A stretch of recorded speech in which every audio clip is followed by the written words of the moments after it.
Welcome to our podcast. This is another recorded episode of Stay Classy San Diego, sponsored by MaxLux Media at maxluxmedia.com and Barntime Productions at barntimemusic.com, with your host being myself, Steve Wire, a freelance reporter.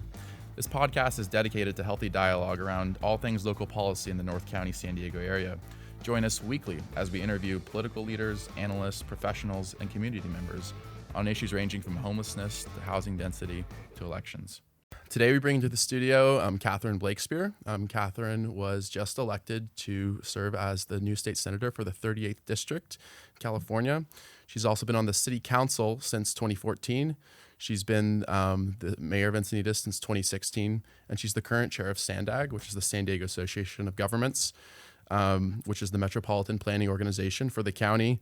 As I said before, she's newly elected state senator to the 38th, which stretches from Orange County to Mission Beach and takes in about 1 million residents. She's a wife, a mom, and a fourth-generation San Diegan, and she's also a practicing attorney. So welcome to the show, Catherine. Thanks so much for coming on with us. And just for a bit of context, the election which just wrapped up on about the results were finalized basically last week, and Catherine was able to defeat Matt Gunderson and replace the outgoing Republican incumbent Pat Bates, who represented the old 36, which got redistricted into the 38th. So today I thought we'd talk both about sort of looking back at the campaign and some of the pertinent policy issues that are going to carry over into your time as a state senator, and also looking at sort of reflections on your time as mayor of Encinitas, and specifically some of the accomplishments that you're proud of, some of the challenges that you faced, and sort of discuss things from a city and local level as well. So thanks again for coming on to the show. Well, thank you for having me. I'm happy to be here. Yeah, absolutely. So the first question I wanted to ask you, just sort of now that we're a little bit removed from the campaign itself, I wanted to know if there's any sort of reflections that you have in terms of what surprised you the most about this campaign with Gunderson, anything that was especially challenging for you, or sort of what stood out over the course of the last few months. Well, I think one of the interesting things about this race is that in the end, there was more than $10 million spent on both sides, from Republicans and Democrats, and from what we both raised as candidates. And the results were essentially very similar to what the voter registration is in the district. So in many ways, you could say more than $10 million was spent to come to a draw, which is somewhat of an unusual thought about an election, because I think people frequently think that it's the strength of their campaign that leads to the win. But in many ways, I think this district has been shifting over many years, and it's become less Republican and more Democratic. And there are things that happened that really activated Democratic voters, like the overturning of Roe v. Wade. And there is a clear difference between Republicans and Democrats when it comes to women's rights and women's right to bodily autonomy and reproductive freedom. And these are things, we leaned into in my campaign, those issues, because those are really personally important to me. They're also really important to a lot of progressive people. And so we highlighted them. And in the end, the results showed that the voters did support the vision that I was putting forward, and the seat flipped. So it's been held by a Republican for more than 100 years, and I'm the first Democrat now to hold it. And so I feel really grateful to have been elected. It's a tremendous honor to be able to serve in the state legislature, and particularly in the Senate. There have been just a little bit more than 1,000 state senators in the history of our state. And so there are not that many people who have the privilege of being able to do that. So I'm very grateful to the voters that they chose me. And I hope to make them proud. I hope to do good things for this district, to promote policies that people support and will make our world a better place. And so the election was a long slog in some ways, that year and a half that I've been running for it. But elections are very good because they crystallize the difference between candidates, and they allow for, there's always a lot of criticism of elections in general and negative campaigning, but they really do allow for candidates to be able to put forward their best self and talk about their accomplishments and have a real debate of ideas. And I do think that happened in this campaign. Sure. So now moving forward, you're going to get sworn in December, right? I want to know about the main priorities for you. Like, what are some of the biggest legislative priorities for you as coming into as a state senator from day one on the job? Like, what does that look like for you? Yeah, so I want to work on the things that I identify as the biggest problems in the state. So the single biggest problem is homelessness. And I think this affects every community. And it, of course, homelessness is horrible for the people experiencing it. And it also is what's resulting is that we have people who are living in all of our public spaces, in parks, in our downtowns, in our riverbeds. And so focusing on homelessness is something that I think it can be easy to say at that very top line of homelessness is the biggest problem. But then when you start to really think about it, when I think about my community in Encinitas, who I've been representing for 8 years, and also just the dialogue in general, it's like there's really nothing that people dislike more than homelessness except the solutions to homelessness. Like the solutions to homelessness are building more housing, are providing more services and support for people who are mentally ill and drug addicted. And many communities are largely opposed to building more housing and opposed to services that help homeless people. Like, for example, the safe parking program that we started in the city of Encinitas, which is one of the things I'm most proud of. And one of the reasons I'm most proud of it is that it was very hard to do, and it took a lot of personal commitment. And we had a tremendous amount of opposition to the safe parking program. And really, I'll just briefly share that the safe parking program is providing a place for people to stay overnight in their car, and the services come to them. So this is actually homeless prevention, because people who lose their home for various reasons, whether it's job loss or medical bills or divorce or domestic violence or whatever the circumstances are that cause them to have to move out of the home they're in and start staying in their car, if they can get back into housing before they fall into street homelessness, then they are back on their feet, and they're much more likely to then stay housed. When people start living on the street for over a year, then they learn to adapt. You know, we learn how to live in the circumstances that we're placed. So it's much better to get people before they fall into street homelessness and help them. So the safe parking program was something that I feel that what I feel proud of my community for is that there was such a rise of support for it. So while the opposition came forward, the supporters also came forward. So we had a really, in many ways, a pitched battle in our community over whether this was a good thing or a bad thing. And in some ways, something that's relatively discreet and small takes on an outsized influence in the public dialogue because we're helping a small segment of people, but it is doing something when we don't have to. And I think that's one of the lessons that is really clear to me when I go to the state legislature is that if we are going to have more solutions for homelessness, they have to be mandated. They have to be goals. So, and this is one of my biggest criticisms at the moment of the current system around homelessness. Like for housing, cities have goals. So we have to do through this RENA process where the state says, to at a county level and then at a city level, there have to be a certain number of homes that are zoned to be built. And the city goes through the process of saying, where do we want those homes to be? So that, you have a certain numbers that you're trying to reach.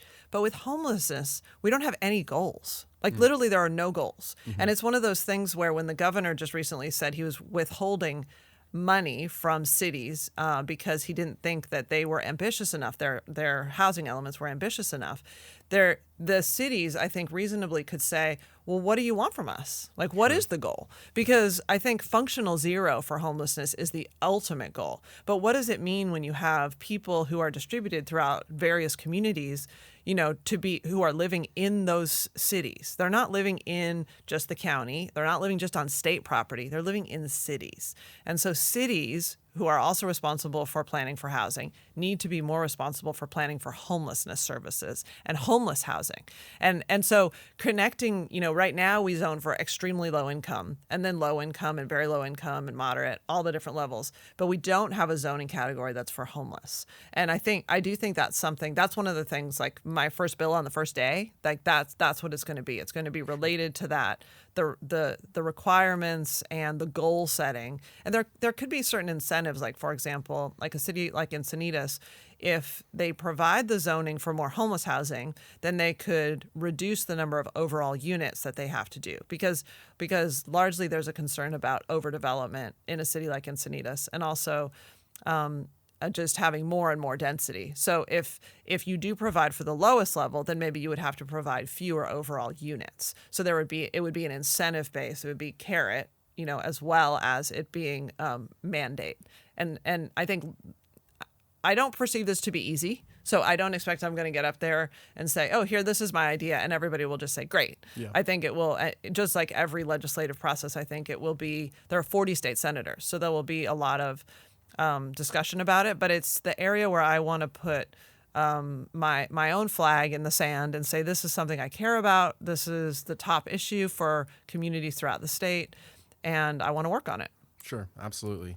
I mean, no, that is an interesting idea. I mean, in terms of incentivizing cities, municipalities to zone specifically housing for the homeless, I think that's a pretty unique idea. And I want to circle back to housing in a few minutes. One thing that I think was a point of emphasis in your campaign, and that I'm sure you'll be pushing forward with as a state senator, has to do with your efforts to provide solutions to the issue of gun violence. Now, unfortunately, yesterday I believe it was yesterday or was it the day before, we had the tragedy in Colorado Springs. There was a shooting at an LGBTQ nightclub where 5 people passed away. And I think that the reason I bring that up is sort of, we have unfortunately, this pattern of mass shootings in our country and that rear their ugly heads from time to time. And this has been always a big point of emphasis for you as mayor specifically as well, because you have pushed for the banning of ghost guns. You have pushed for closing other loopholes that allow people to buy, heavy-duty assault weapons and that sort of thing. So I want you to talk a bit about your advocacy work there and sort of how that carries over into your time as a state senator now. Yes, well, thank you. So that would be the second bill on the second day. Yeah. If there's one bill on the first day, it's homelessness, and the second bill on the second day has to do with gun violence prevention. So we have far too many people who are dying because of guns than we need to. Like I really believe that we could be safer if we approached our gun ownership differently. And there used to be a time where I felt like we should try to be like the European countries or Japan that had just substantially fewer guns in circulation, and that was a goal. But I've come to recognize that we have so many guns in circulation that we need to treat them more like cars. So cars are deadly weapons. And we have a full regulatory process for managing cars, which is you have to be licensed, you have to be insured, you have to have your car registered. We know what every single car is in this state and the person who is driving it. And so having a similar thing for guns, which you don't, if you had to own an insurance policy, if you owned a gun and it accidentally kills someone, like if your car accidentally kills someone and you run over someone, your insurance policy covers that. It would be something that a gun owner would be considering when they were thinking about buying a gun. It would also, there are shootings that are intentional and horrific, like the one that you just described, which happen. And these are hate crimes, and these are people's lives that are absolutely in the blink of an eye changed because of our tolerance for weapons of war and assault weapons in circulation, which I also think we need to be much stricter on. But I don't know what our ability to do that at the state level is, because the Second Amendment is in the Constitution. So it is something that is a protected right that we need to actively manage when we're looking at the state laws. But having guns be regulated like cars is doable and is something that I think we need to really closely focus on as a possibility, because it would provide us a lot more oversight of who owns guns, what they are doing, how they're being transferred, and it would also allow, having an insurance policy would allow for the a recognition that they are creating damage. Sure. And one thing that I also wanted to talk about is sort of, there's been the conversation. So one of the things that you did as mayor during your time in Encinitas was you enrolled in Encinitas into a 100% renewable energy program during your time here. And that was an accomplishment that was touted during the campaign. And I sort of wanted to just talk for a bit about renewable energy. Now, the state is facing a situation now where we're moving into a time where state experts are basically saying that with extreme weather events, with climate change, California's power supply has not really kept up with increasing market demand, and we're going to face more waves of blackouts if we don't invest in long-term energy solutions. It's estimated that the power supply is at risk for millions of Californians if these kind of extreme weather events continue, if we continue to see these patterns. So I want to talk to you about your policy proposals for both reducing state reliance on fossil fuels while also investing in sustainable forms of energy storage that can help us stave off these future shortages and blackouts. Like, what does that look like for you? Yeah, well, so I think we need to start with the premise that blackouts are unacceptable. It's in the same way that not having a reliable water supply is unacceptable. We have to have power. It has to be on all the time. We also have to have reliable water. These are things that are critical to our prosperity as a state and just essentially being a first world country. I mean, we need to have power, we need to have water. So the idea that this is a zero-sum game, like that we can't possibly be more sustainable and have more renewable energy and still have a reliable grid, I just reject that premise. I think we just saw Diablo Canyon, which is a nuclear power plant, kept online longer than it was supposed to be in order to create grid stability. And so having these outside goals, like saying by X and so year, every car is supposed to be all electric, or these goals that force and push change, I think are good for us because they make it so that we as a general populace are more ambitious in what we're trying to accomplish. And, energy, it is possible to get energy from sustainable sources. So we should be working toward that. And the idea of just throwing up your hands and saying, well, we can't do it for this and that reason, to me, it seems like the existential threat of climate change is real. Our country is one of the biggest polluters historically and presently, and California has been a leader in the past when it comes to the environment, and we should continue to be. So the different ways that we innovate, and it's like the biggest generator of emissions is the transportation sector. And so when you think about our cars, it's not just cars, it's also investing in transit. So that's a reasonable option for people who are not just transit dependent, but people who would choose to take transit. It's people going first and last mile on their bike and walking. The electric bike, e-bike revolution, I think, is transforming the way a lot of people get around, especially kids between 10 and 16, before they even could drive. And rebuilding and reimagining our cities so that they are places for biking and walking and transit. These are all things that are in process, and they're good things. I think we're headed in the right direction with that. So back to your question about energy, I think at a city level, I am always asking myself, what can we do? Like, what can we say yes to? And that's the same thing with the homelessness thing. It's like, in many ways, I wish we could say yes to a shelter. I wish that we could be more ambitious, but at least we said yes to a safe parking program, which was better than we'd done in the previous past, 30 plus years of being a city. And so moving to 100% renewable energy, one of the most important things we did, it's amazing how much of a difference small decisions make. Like, we said that the default of your energy, when you flick on the light for every business, every home, the default is 100% renewable energy. So you can opt into dirtier energy if you want to save a few pennies or a few 0.0001 on a penny. You can do that if that's your personal choice. But we know that almost nobody spends more than a minute thinking about their electricity sourcing every year, right? They look at their bill, they pay the bill. So if the default is 100% renewable, then we're automatically doing something for the environment, and it's not. And the cost is really, it's negligible in the difference between the 100% clean and a bit more dirty energy. So this is something that I feel very proud of, because I think there was really no downside. I mean, we were able to have this Encinitas be a leader in this way, and then also to set the stage, hopefully, for other cities to do that too. Sure.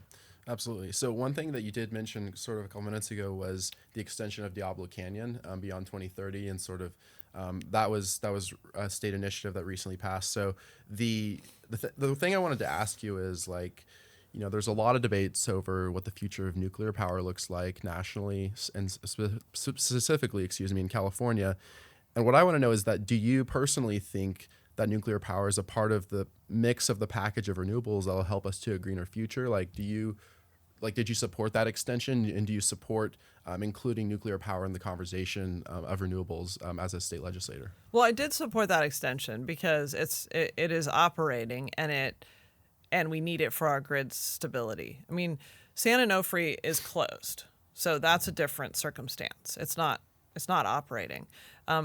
In general, nuclear, I don't think that we should have sources of energy that we don't know what to do with the waste. I think nuclear waste is real, is an existential threat in the same way. There are many threats, but we need to take that seriously and have a storage facility that's not buried in the middle of millions of people and the ocean, right along a fault line. Like there's nothing, San Onofre is really not a good place for us to be having any sort of nuclear power or nuclear waste. And it's just disappointing that we haven't been able to find a place to have this long-term storage. And I know I'm happy that our Congressman Mike Levin has been working so hard on this, and the idea of a consent-based process so that we're not forcing this waste onto communities that don't want it, which historically would be disadvantaged and lower income. And the environmental justice concerns around that, I think, are very real. But if there is a consent-based way to find a place for the waste to go, then we need to proceed with all haste to get there. Unfortunately, there's nobody raising their hand at the moment. So every time I'm at another seminar about this, and there's a process for evaluating and this and that, but it's like, is there anybody wanting to take it? And the answer is no. So, so I do think that's a major problem. Sure. So, I mean, yeah, there is the waste problem. A lot of people continue to argue that, nuclear energy, I mean, it does operate at a high capacity. It doesn't release carbon emissions.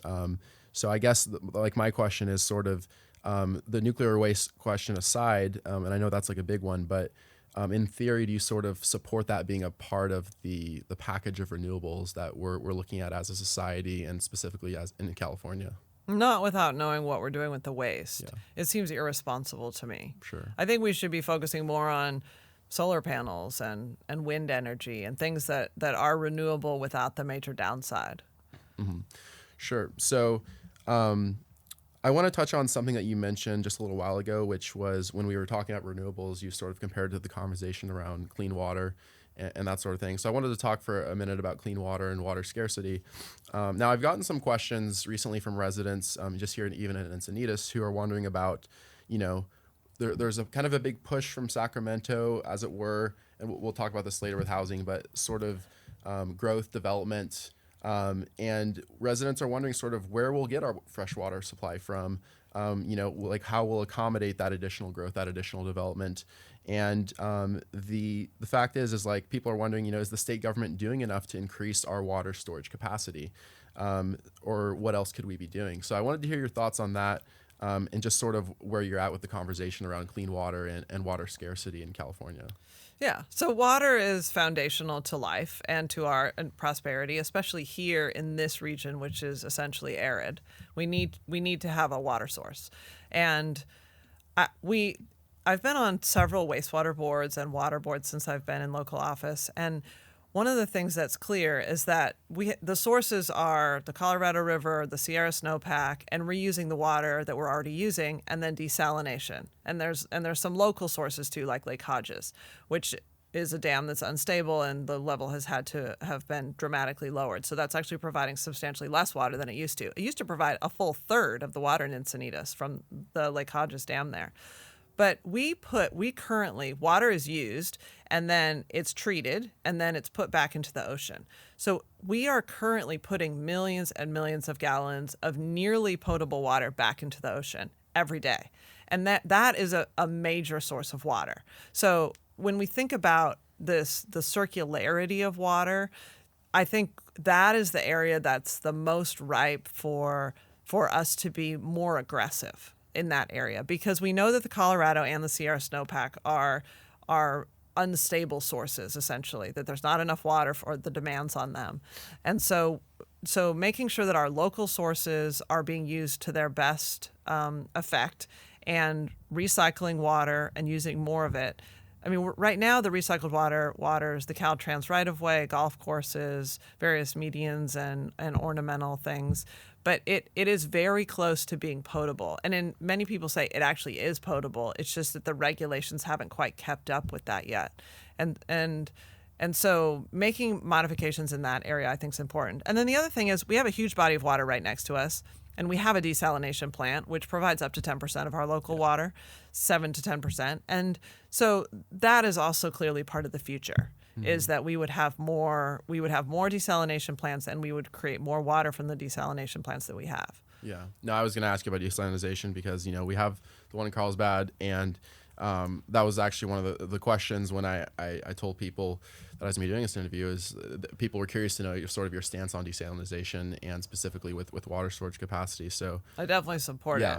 Mm-hmm. And the other thing, there's a disconnect, I think, sometimes in a conversation because a lot of people have the perception that we should not build housing because we don't have enough water.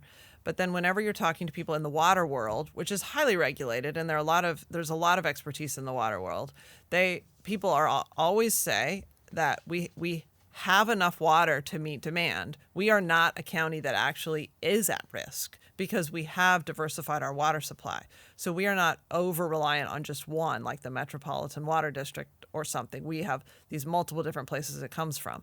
And I think that's true. And the reason for that is that 15 or so years ago, we had a major scare where there was a mandated major reduction in water. And we had a number of business industries that said, we can't possibly operate in this environment.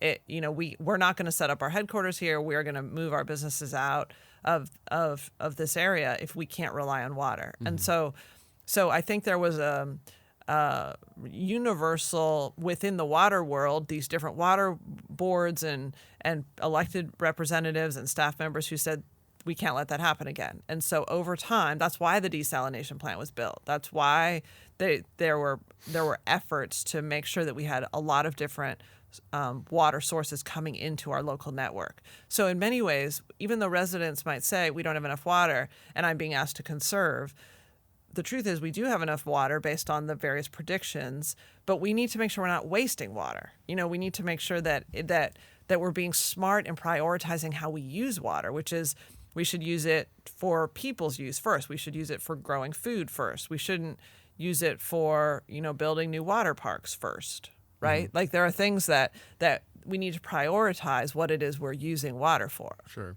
Just out of curiosity, do you happen to know, like, if the conversation around desalinization plants at the state level, like, are there conversations around, like, where the next plants could be, like, where we could start looking at, like, spaces for that to happen, or is that kind of just on hold for now? I don't know if that conversation is centered.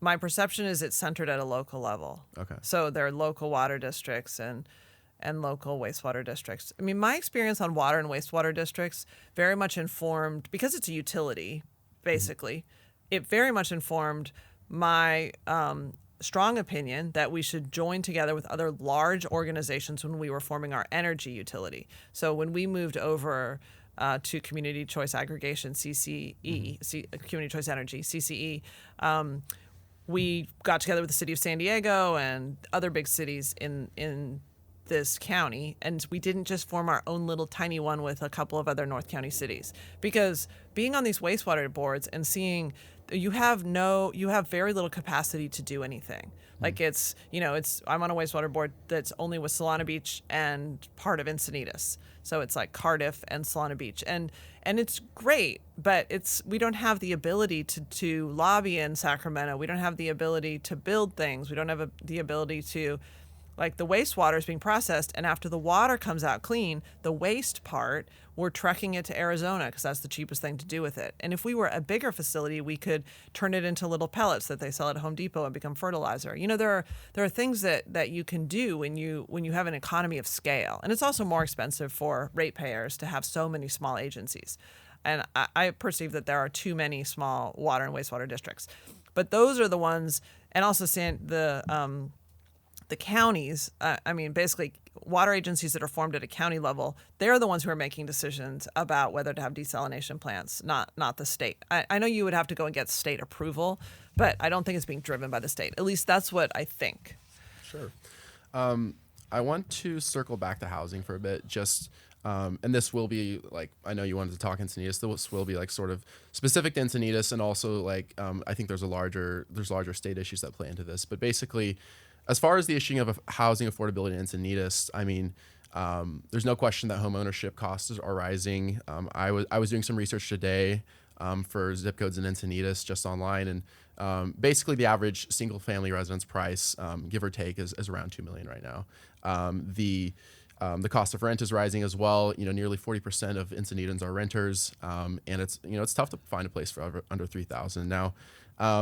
I want to know, like, in terms of, because for a lot of people, home ownership is a means of building wealth for the middle class, and I think there's a lot of concerns, not just in Encinitas, but in surrounding municipalities as well, that we're sort of entering a time where these cities are becoming, or a lot of the cities where people like work are no longer places where they can afford to live.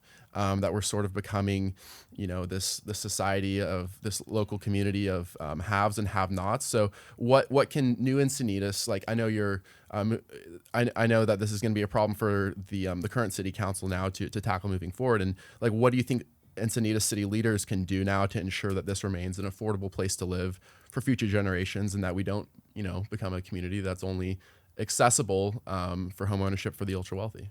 Yeah, I mean, I see this as really the central question and problem. And we know what the trends are, which are prices going up and up and up. Housing affordability is a top issue for residents across the state. So, and in this district that I just won, in the 38th.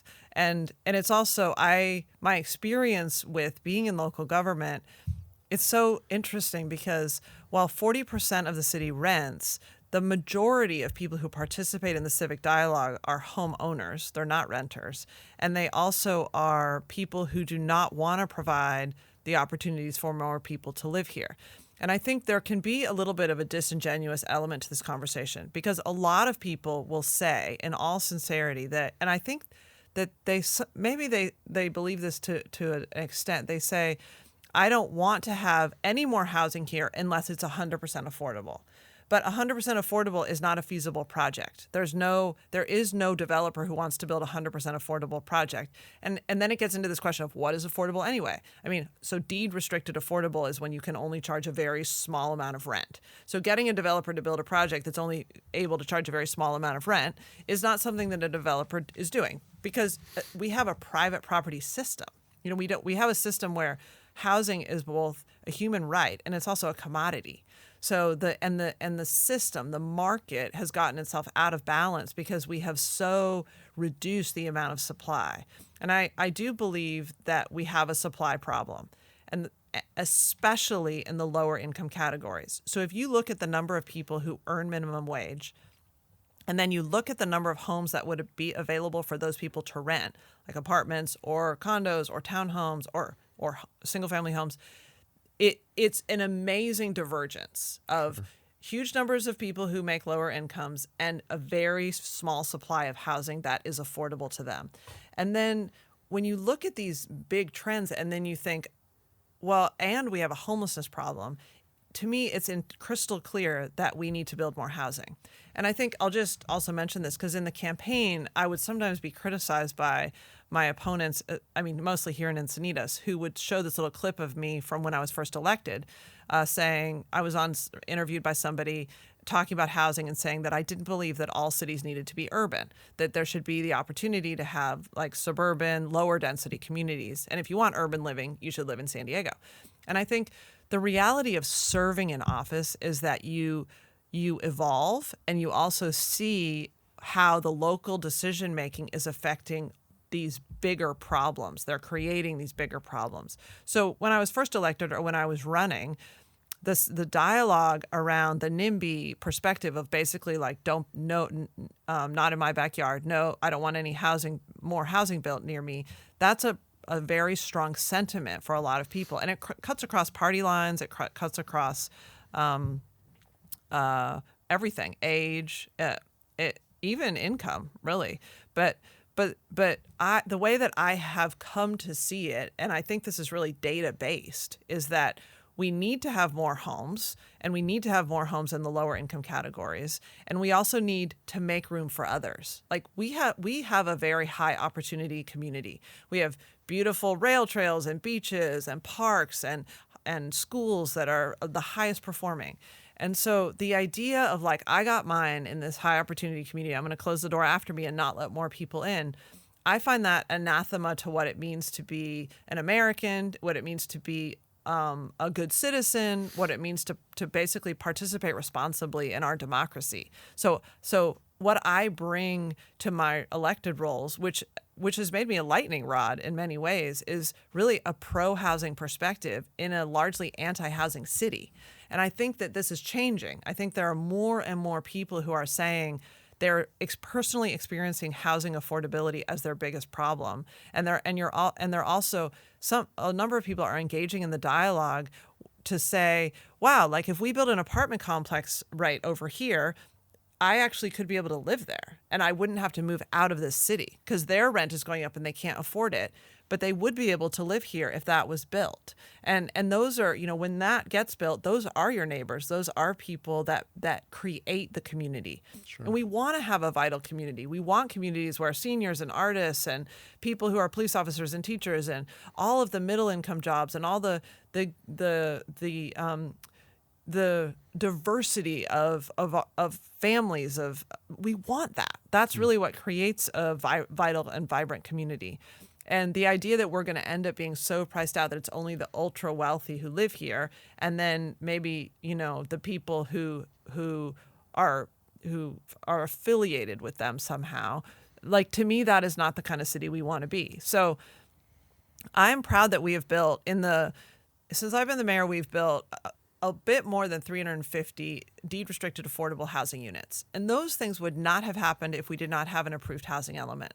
So that's one of the things I identify as one of the most impactful things that I've been a part of is having an approved housing element, because a housing element is basically a housing plan. And it goes back to that homelessness thing. Like if you don't have a plan, you don't have a way to build more housing, then you don't get it built. So providing more homes in this community. And when you also look at, we have about 25,000 total homes in the city. You look at how many have we added, we're not becoming overdeveloped.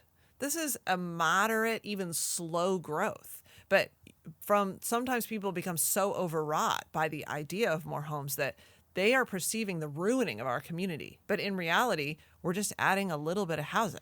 And it's also it's distributed because it's in 15 sites that are all around the city in every community. It's not all concentrated in just one area. So housing, I think, is really central to so many parts of our city and who we are, who we want to be, who we've been. I perceive this will continue to be the biggest, most controversial thing that the city councils that follow me, the mayor that follows me, will have to tackle. Sure. Because public perception has not changed all that much. But I am heartened to see more and more people who are advocating a pro-housing position. Sure. Now, I do want to bring something up, just for context, because we reported on it, was that, Encinitas has had a bit of controversy surrounding the designated affordable housing program. Now, there was a lawsuit that was dismissed against Encinitas over this. But, the paper that I work for, the Coast News, reported on some possible questions of violations of policy and that sort of thing. And I just wanted to get your thoughts on that situation, because a lot of people point to that when it comes to the conversation around affordable housing in Encinitas and what Encinitas is doing what city leaders are doing to make this a more affordable place to live. There is still some sort of lingering controversy over that program. And I just wanted to get your thoughts now looking back on that situation. Yeah. Well, I appreciate you asking about that. So I see that as a big nothing burger that was entirely created by some people who had grievances, and that they appealed to the Coast News, who basically created a lot of smoke to make it seem like there was a fire, when in reality there wasn't. Because the city of Encinitas was following all policies and regulations and laws. We did not do anything wrong. That's why the lawsuit was dismissed.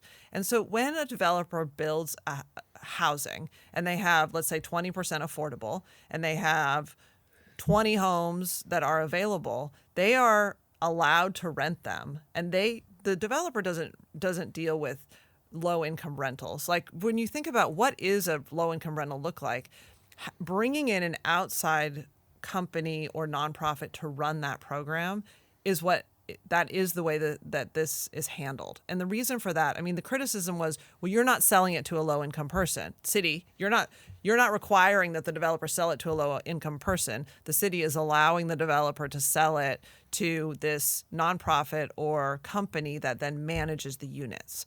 And a lot of people, when in order to have a low income unit, you have to get somebody's W-2 every year. You have to make sure they're still low income. You have to file forms. There's a whole process associated with it. So the idea that only sale of low income units is acceptable, to me, that is the problem with the whole discussion of this, because a lot of low income units actually should be rentals, because they shouldn't be sale, because you want to have people who are able to rise up as they go through life. So they're renting at a certain level when they have a lower income job, then they get a higher income job and they move on to a different place, and that opens that unit up for somebody else.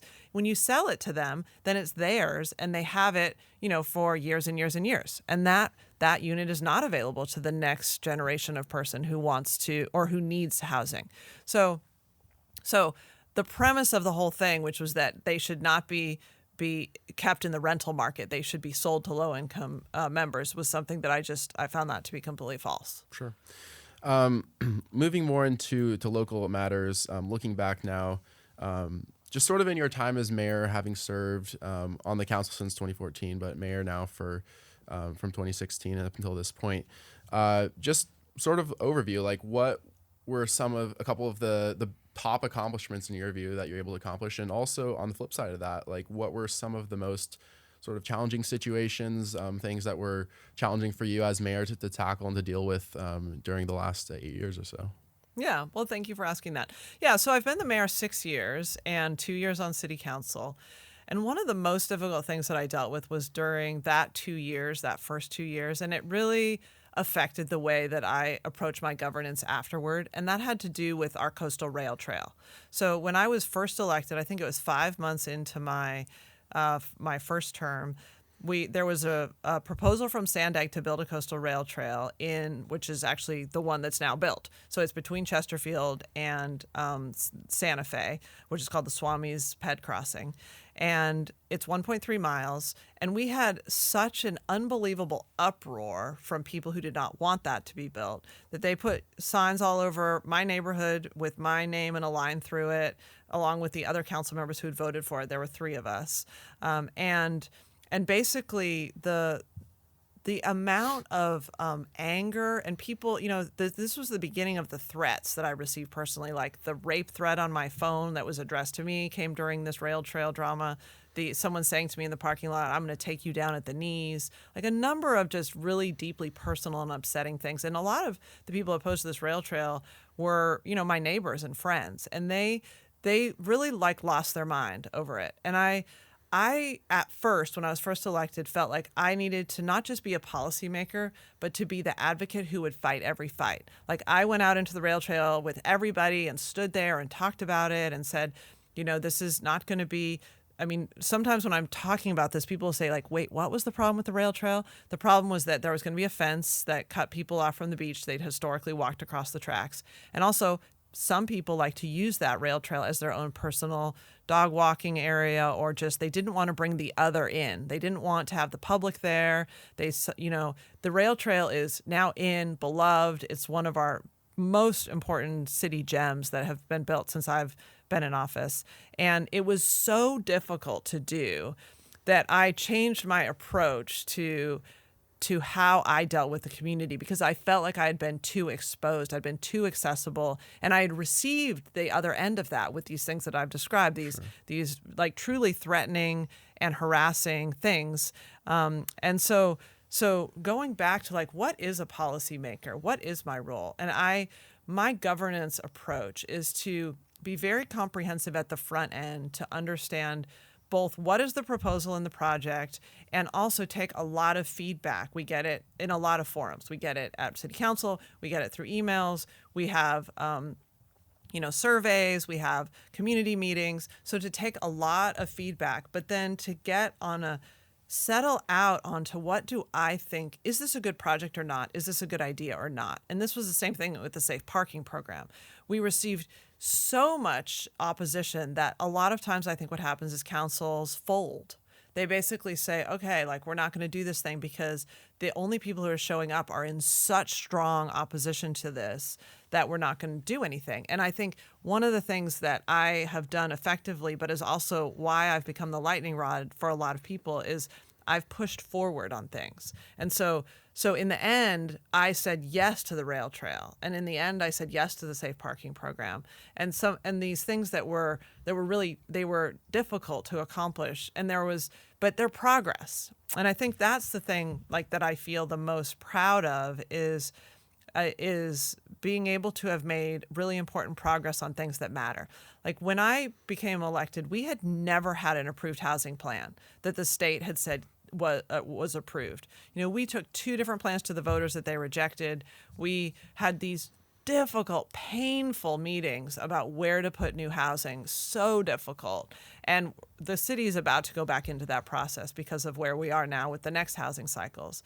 But having an approved housing plan, ending these housing lawsuits that cost us millions of dollars, stopping spending money on lawsuits that we couldn't win, and then building the incredible number of transportation projects. A large number of transportation projects I've supported have been really controversial. So Leucadia Streetscape, really controversial. A really strong anti-streetscape groups that put a lot of money into candidates who were running against the incumbents who supported it. This was in the previous election. All the candidates who supported Leucadia Streetscape won. So it was Joe Mosca won that election, Kelly Hinsey won, and I think it might have been Jody Hubbard in that election who won. And then the ones who opposed it, all of them lost. So that to me was an indication that the public did support the candidates who supported it. Also, the protected bike lane on Highway 101, which I think is amazing. It allows you to ride on a street where speeds and volumes are high for cars, to ride your bicycle next to the ocean on Highway 101 to Solana Beach and beyond in a protected, physically barrier-protected bike lane. And this was something that was very hard also to accomplish because, and it's still controversial to some degree because sports cyclists don't want to be trapped. So you're always in this decision-making of like, well, there are values on all sides. So to me, what's important is that you do make forward progress. And I think there's a lot of government that's very inefficient. So we do spend a lot of time in analysis paralysis. We spend a lot of time in data gathering. We spend a lot of time making sure that we're not, this is not a ship that's turning quickly. So when something does happen, it's always actually remarkable. Like when actually things happen, it's worth celebrating. It's worth celebrating that Pacific View, we put that money into, 6 or 7 million into building Pacific View because for so many years, for 7 years, it sat there with us not being able to move it forward. So to me, a lot of the things I came into office wanting to do, and then also things that were stalled, we've now done. Leucadia Streetscape, Pacific View, our housing element, those were they were heavy lifts. And then on top of it, we did the safe parking program and then a number of these other transportation projects throughout the city, like the Coastal Rail Trail and things that are just major quality of life enhancements. And those are the things and those are also things that I just saw Hamilton again yesterday. I love Hamilton. Sure. Yeah. It's my favorite. Great show. And at the very end of Hamilton, Thomas Jefferson is reflecting on his legacy and he says, I couldn't undo it if I tried. Like he's talking about Hamilton's financial system and Jefferson opposed it at the time. And I was thinking about the number of things that we've done since I've been in local office and acknowledging this isn't, of course, just me. It's me and my colleagues who do these things and the professional staff and the community who all make these accomplishments. So I don't want it to make it seem like I'm overstating my own role in it. But these are things that you can't undo if you tried. Like we're not going to take out Leucadia Streetscape. We're not going to we might in the future fall out of compliance, but we're not going to lose those housing sites that have built really important housing in the city. We're not going to take out the Coastal Rail Trail. So these are things that I feel, really, really quite good about. And the other thing I just want to mention, because I think this is so often not addressed or is just others speak in this area, and I want to make sure to get my perspective out. The council is highly functioning. So when you look at a group of 5 people and you watch them make decisions, you watch us each talk about the issue, the fact that we come up with a unanimous vote at the end, this is so often used to criticize us, but the reality is that what it shows is a highly functional organization. The dysfunction that you see at like our school board level or at our congressional level, where there's such division and a lot of it is being fought in the media against each other, and then you have these really difficult lack of progress. I really don't think the city is better served by that. So, and I actually believe in this latest election, so Tony Kranz will be the next mayor, which I'm really excited about. Joy Lyons won her reelection in the District 3 seat, which includes Cardiff, which I'm really excited about.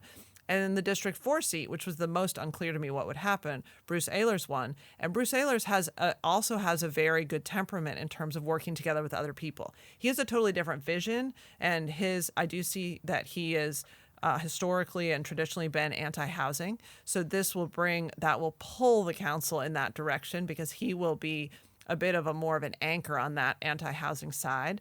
But he does work well with others. So his temperament will further add, to us continuing to be a highly functional city. And I think that's really important, because you see other organizations that aren't, and there's so much time spent in political theater and just bad feeling and all sorts of things that don't lead to forward progress. Sure. So I am leaving my role as the mayor. I'm leaving it feeling very hopeful about the city's future and grateful for the fact that I was able to participate for 8 years, 6 as mayor, and then 2 on council, and also just thinking that the city is going to continue to struggle with the things that we've struggled with, but that it will continue to be a really good city that has really good leadership. Sure.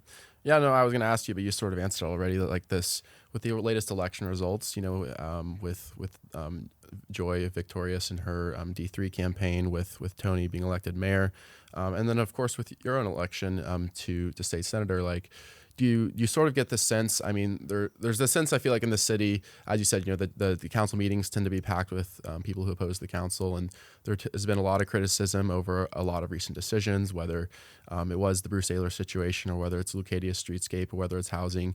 And you sort of, I guess I was just sort of wondering whether you feel as though the election results sort of validated the direction, in your view, validated the direction that the council's sort of taken the city. I do, yeah. Like. And also just on the criticism about removing Planning Commissioner Bruce Ehlers, who's the one who now won the council seat. So I don't see that as in any way inconsistent or problematic. Like, to me, the council appoints all of the commissioners to carry out the goals of the city, and Bruce, as a planning commissioner, was actively suing the city and working against the council's goals when it came to housing as a planning commissioner. And so removing him from being a planning commissioner, to me, was the responsible and right thing to do, and we did do that. It was difficult, as you probably watched that meeting. There was a lot of criticism of it, but we get to choose who the commissioners are, and so now he's a council member. He earned that spot. He went out to the voters. He earned that spot, and now he gets to decide, together with his colleagues, who the commissioners are. So they're completely different roles. Being an elected and being an appointed. And so, I applaud him for running and for winning and for stating the principles he believes in. And I think, like I said, I think he will bring that much more anti-housing perspective to the council, and the council will be wrestling with that. My hope is that the council doesn't get back into the position of some, it's kind of a fight Sacramento and we're going to sue you and this kind of thing that's actually completely absurd. We as a city were on the other end of the state saying to us, if you don't do this, if you don't get a housing plan, we're going to take away your authority to do any type of zoning. Like we would not be able to give a permit to someone who wants to renovate their kitchen, because we could have our authority revoked. And that's a big deal. If that happens, that is dysfunctional, right? That is like the city not getting its act together. Sure. And to me, it seemed like these lawsuits that we clearly had no ability to win. There's no reasonable explanation for being out of compliance with state housing law when the state says you can always go up you have spots where there's owner interest. You can't just say we don't want housing and then create some sort of a narrative that you're built out when you're really not. So we needed to get a housing plan, and housing is good. Instead of saying housing is bad, like housing is good, it's necessary. We have an affordability crisis, we have a homelessness crisis. These things are all related to each other. So I really hope that the council doesn't go back in that direction, getting involved in lawsuits, not approving plans that they don't have the authority to deny. And this is something that's difficult because a lot of community members think that you have the authority to deny projects when really you don't. Mm-hmm. Because if a developer on property that they own is coming forward and has met all the criteria, they're allowed to build that project. And so if they haven't met the criteria, that's a different story. But and I'll just give as the example the Surfers Point, that's something I'm also really proud of. So that is our boundary with Carlsbad, right next to, across the street from the Alila Maria was the Surfers Point proposal, which was going to be a hotel condo complex. It was on a combination of North County Transit District land and private property. And they basically came forward to say they wanted to build this big project right there at our entrance on that northern side. And I did not believe that they had met their requirements because basically part of their permit had expired years ago, and they were trying to move that forward. And I strongly believed and did a lot of research and presented my findings to the council, and they all agreed, and they sued us, and we won in court, and that project is dead.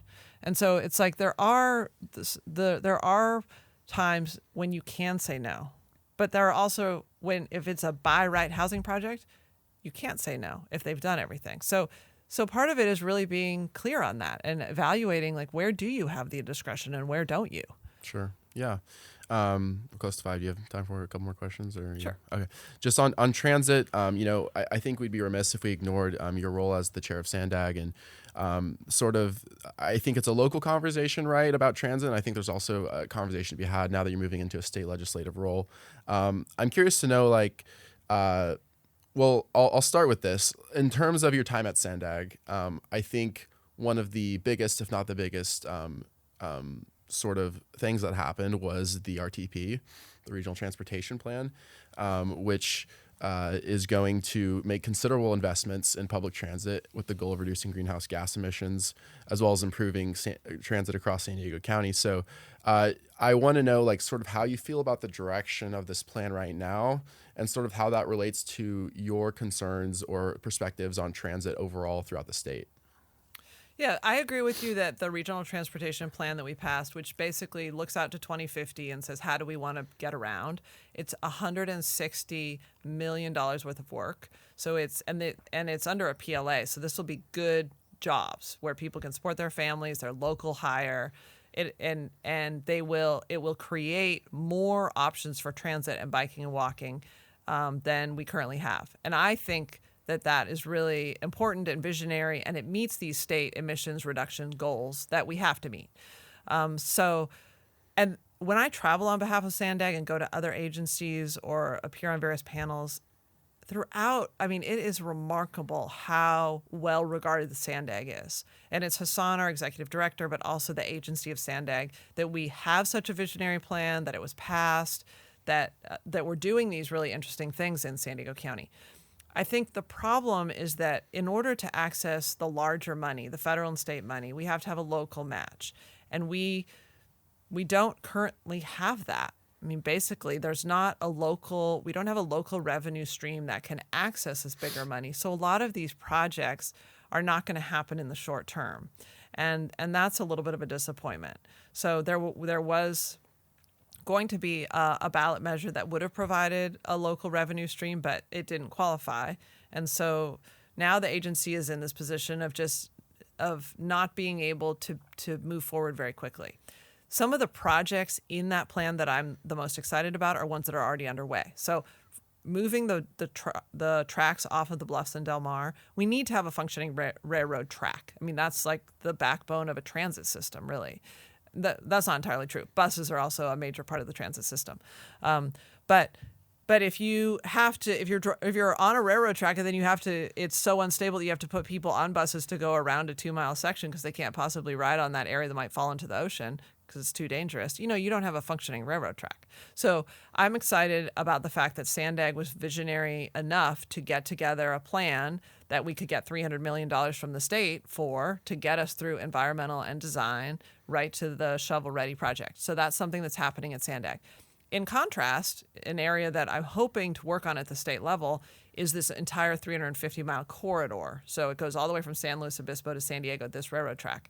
And in San Clemente, they also have this area of instability, and they do not have a long-term plan. So I'm hoping to work together with the representatives at the state level to figure out that long-term plan so that as well as other segments along that line, so that the entire corridor can be functioning as we're dealing with climate change and sea level rise. Sure.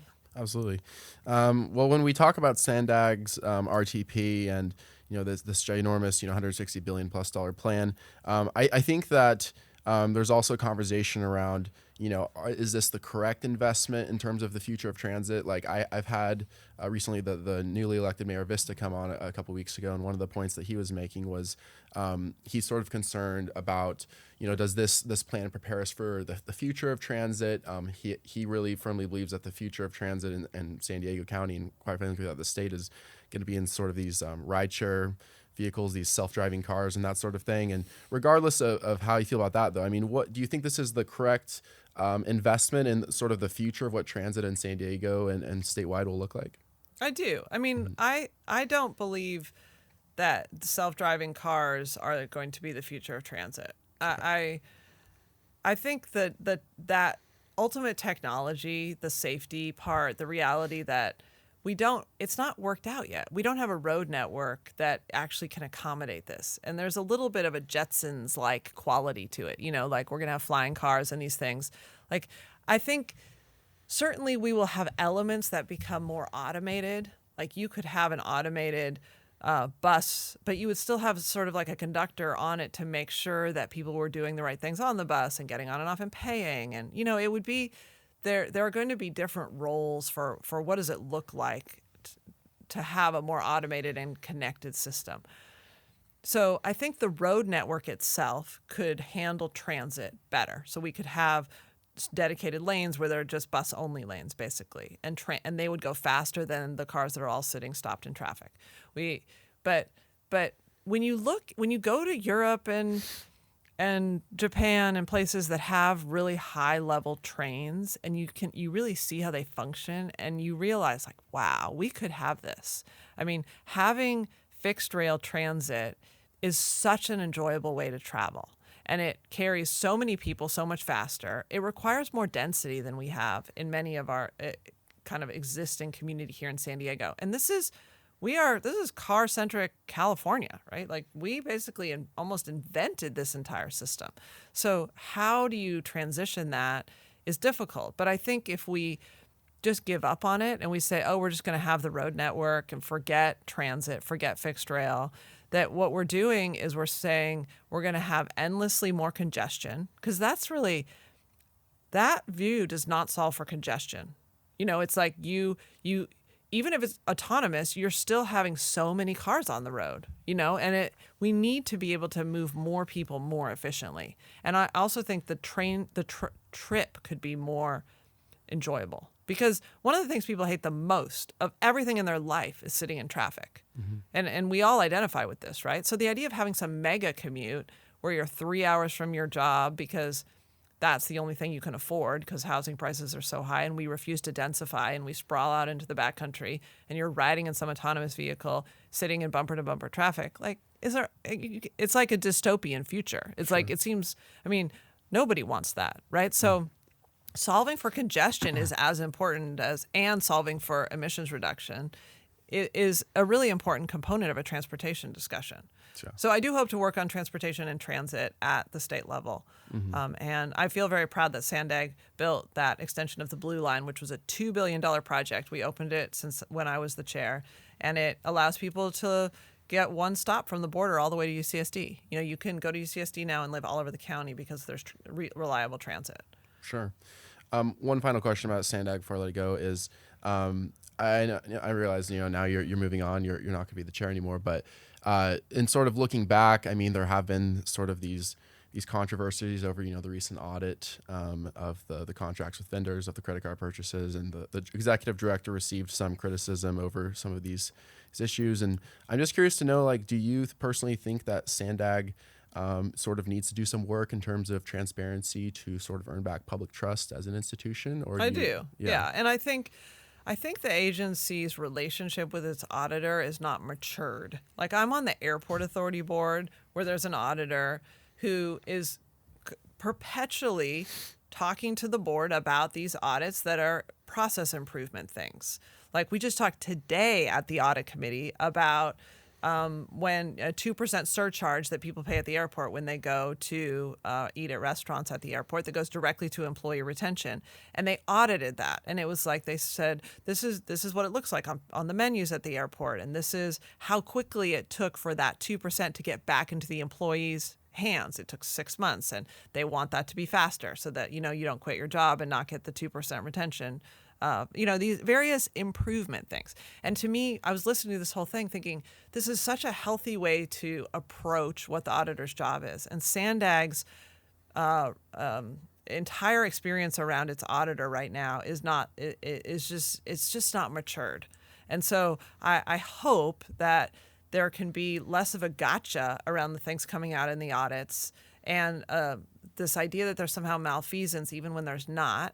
Like, so a lot of the stuff that came out from the audit reports, they are improvements, but they don't show any actual wrongdoing. And those are things like there isn't waste, fraud, and abuse. There are processes that should be improved. But so anyway, I do think of this as something that is it's a difficult period in many ways at Sandag, but it's critical that we have a highly functioning agency for the benefit of every city.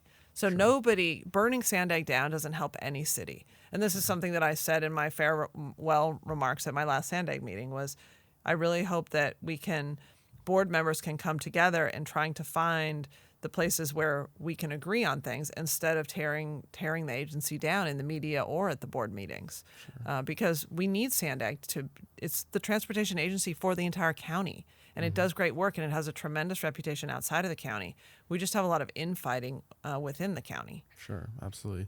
Well, we've talked about a lot of heavy topics. So I sort of want to end with maybe a sort of a lighter question, which is, what's something like either as state senator or in sort of the policies that you've sort of been a part of in your time with Encinitas, what's something that you're particularly excited about that stands out to you as something that you're really looking forward to for the future?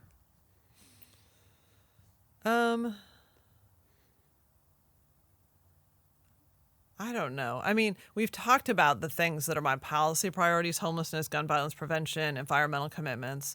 So those are the things I'm the most excited to work on. Something that I haven't mentioned that I have worked on here in this county is the amount of litter along the freeways. I think I formed a litter abatement subcommittee, and I've been very focused on that in the city of Encinitas. Like, even along the coastal rail trail in Cardiff, there was too much litter that was accumulating in the rail corridor, and getting a system for it being picked up monthly instead of having it accumulate and just have our public spaces be trashy. I think it's a sense of pride. And I hope to continue working on that when it comes to Caltrans right-of-ways, like throughout the state. So that's, there are little things that you're working on, and then there are big things that you're working on. Mm-hmm. And I'm excited by the opportunities that present themselves. I mean, we're a state of 40 million people. And so the honor of being chosen to represent people's values, to make policy at that level it's deeply humbling, and it's really exciting. It's also being able to bring money back to the district to improve things here is also really exciting. So I plan to work, like I said, on the rail corridor. I also want to I represent 30% of the people in the district live in Orange County. So those are cities and areas, communities that I want to represent and bring resources back to them as well. Of course, I know my city of Encinitas the best. So Leucadia Streetscape or some of the upcoming transportation projects that we have in the city, I'd love to be able to help fund them. Yeah, absolutely. I lied. I have one more question, which is sort of just the the way that you're kind of leaving Encinitas in terms of the current city council. I mean, just how do you feel about like sort of the overall direction the city's handled, sort of the current leadership now that you're sort of leaving Encinitas in the hands then? And can you just kind of sort of speak to that? Yeah, well, I feel heartened that the candidates that I've supported, the voters have supported. So, and that's happened really like time and again, like with Tasha Burner Horvath, who I supported for planning commission, supported for council. The voters voted for her, and now they voted for her as an assembly member. So, she, Encinitas really in some ways punches above its weight to have both the assembly member and the Senate member come from Encinitas. Also, our Tara Lawson-Reamer is our supervisor, who also lives in Encinitas. Mm-hmm. And our previous supervisor, Kristen Gaspar, came from Encinitas. I mean, other cities like don't have that kind of, higher profile for their elected officials. And then, I mean, Jody Hubbard and Kelly Hinsey and Joe Mosca and now Joy Lines. Mm-hmm. These are all really good public servants, and I have personally supported them, and the voters have then affirmed that with their decision making. So to me, and I feel like whenever we've appointed somebody, I've spent a lot of time in my head and talking to people about who's the right fit for this district and who's going to be able to move the city forward, who's going to be a good teammate, because I'm sitting with these people, I'm making decisions with them, I'm working with them. I want a good teammate. And so the combination of having good policy goals, having a temperament that can work together with others, these are all the things that I was thinking of in my votes to help with the next generation. And I'll say that when I look at this, the city incorporated in 1986, and we have had more women mayors than men mayors. And it really gives me pride that the community supports women in leadership. Mm-hmm. Because a lot of cities, I go to the U.S. Conference of Mayors, a lot of cities, the woman is the first mayor in the city, of 150 years or something. Yeah. And we've just had such tremendous female leadership in the city, and I think that speaks to the councils or to the communities and their values. And just one last point on that is that I'm also very proud of the things that have been, maybe they might be considered more symbolic, but they're really giving voice to values, like flying the rainbow flag in June to support LGBTQ. And that was my idea together with Joe Mosca's when Trump was the president, and there were some rogue embassies doing this throughout the world, flying the rainbow flag in June. And I thought we should fly the rainbow flag. Like, there's no reason in Encinitas we shouldn't do that. We were the first city to do that in North County. And then, forming an equity committee after George Floyd's murder, I think that was something that was really important. The emergence of E4E in our city is incredible. Encinitas for Equality, I think that's been great. The support of Prop 1 and women's right to choose is something I'm also proud of. The council unanimously supporting that. So we declared ourselves a welcoming community. There are a number of things that we've done that I think voice our values that are important, because we have a bully pulpit as electeds. And it's not just about keeping the trains running on time or making sure that the sewer pipes are working. It's also about inhabiting these larger values of what are we as a community and a society, and what is our highest aspiration? What is our best self as a city? And the elected officials that we currently have in the city, I think, have really done that in a way that's laudable, and that's a reflection of the best version of what we can be. And it, also helping homeless people. I mean, it's this type of compassion, leading with compassion. Absolutely. Well, thanks so much for everything. Again, we've had Catherine Blakespear on the show. She is the outgoing Encinitas mayor, and she's going to be the next state senator for District 38. Catherine, thanks so much for coming on. I know you're a busy person, and we appreciate you making time for us today. So. Well, thank you for your interest. Yes, absolutely. All right. This has been another episode of Stay Classy San Diego with your host, Steve Wire. Thanks again to our sponsors, MaxLux Media at maxluxmedia.com and Barntime Productions at barntimemusic.com. And thanks to all of our listeners for tuning in and viewing the show. We'll see you next time. Stay classy, San Diego.